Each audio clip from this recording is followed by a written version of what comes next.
Few people in the world with the resume that comes anywhere close to James Burrows. He's directed some of the greatest television shows of all time. His new book is called Directed by James Burrows, 5 decades of stories from the legendary director of Taxi, Cheers, Frasier, Friends, Will and Grace, and more.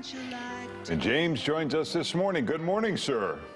Good morning to you guys in Chi-Town. Well, we've all enjoyed your work for so many years, but as you know, people at home aren't wondering, who's the director?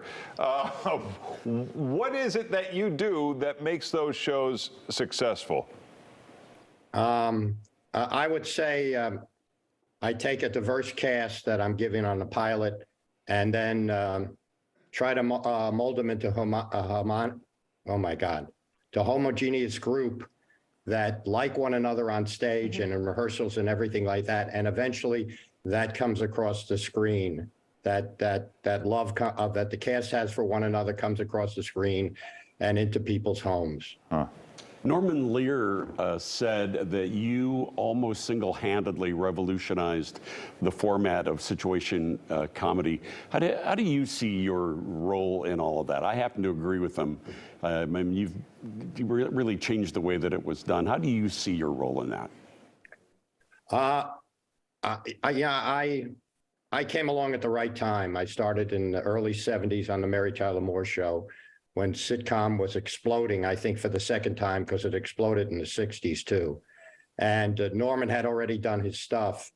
And I was lucky enough to be blessed with great writing, great characters, great casting. And I guess it's my ability to mold these people into a group that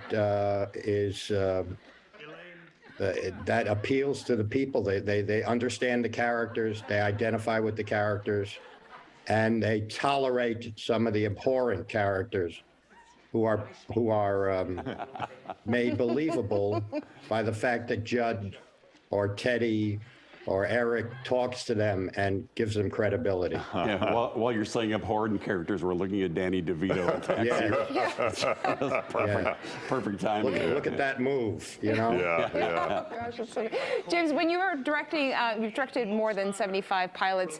Was there a situation where you directed the pilot and said, I don't know if this is going to work, I don't know if this cast can gel, and then eventually they did become a cohesive unit? Usually it's the other way around. Yeah.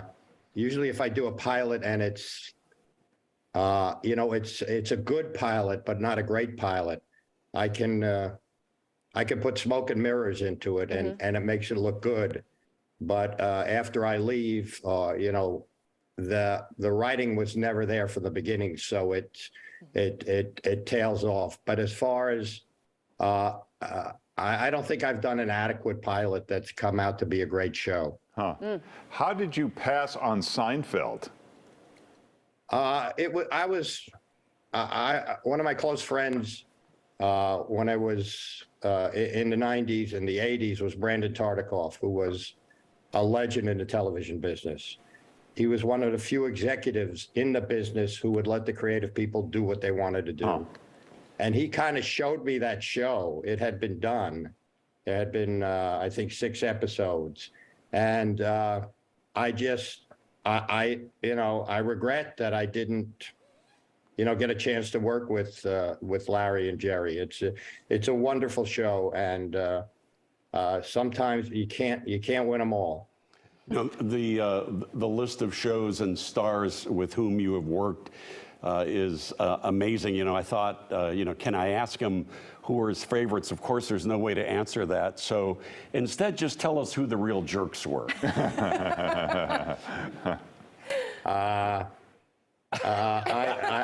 There's no good answer. When people ask me that question, I say, Judd Danson is one of my favorite actors.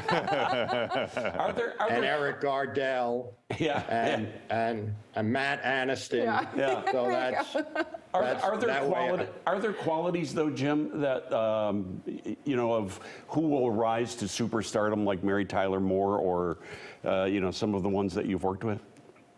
You never know. You never know. You just you do the best possible thing you can on a pilot. You make it as funny and as character oriented as possible.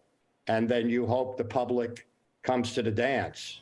You know, the thing again, look at that scene from, you know, here's a character entering in a bridal gown in a pilot. So you hope that the audience gravitates to these people, and it's really basically about the acting and the writing. The writing has to be, you know, has to be supreme for it to be a big success.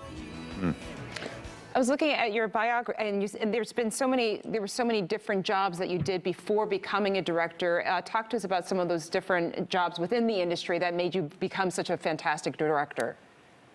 I was born in a trunk. My dad was a playwright and director on Broadway. Mm-hmm.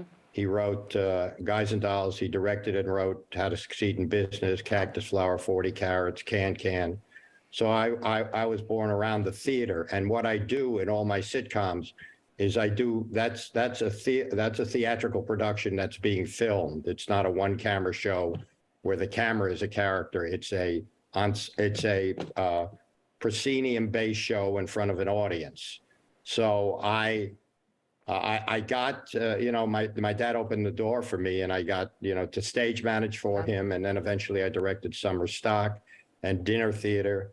And in 1974, I wrote a letter to Mary Tyler Moore, who I had known from an ill-fated production on Broadway, and they brought me out to do one show.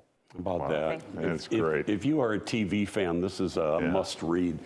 Directed by James Burrows is the name of the book. You can follow him on Instagram, the great James Burrows. Thank you for joining us. Thank really you. nice to talk to you. Thank you guys for having me. Hey, Mike.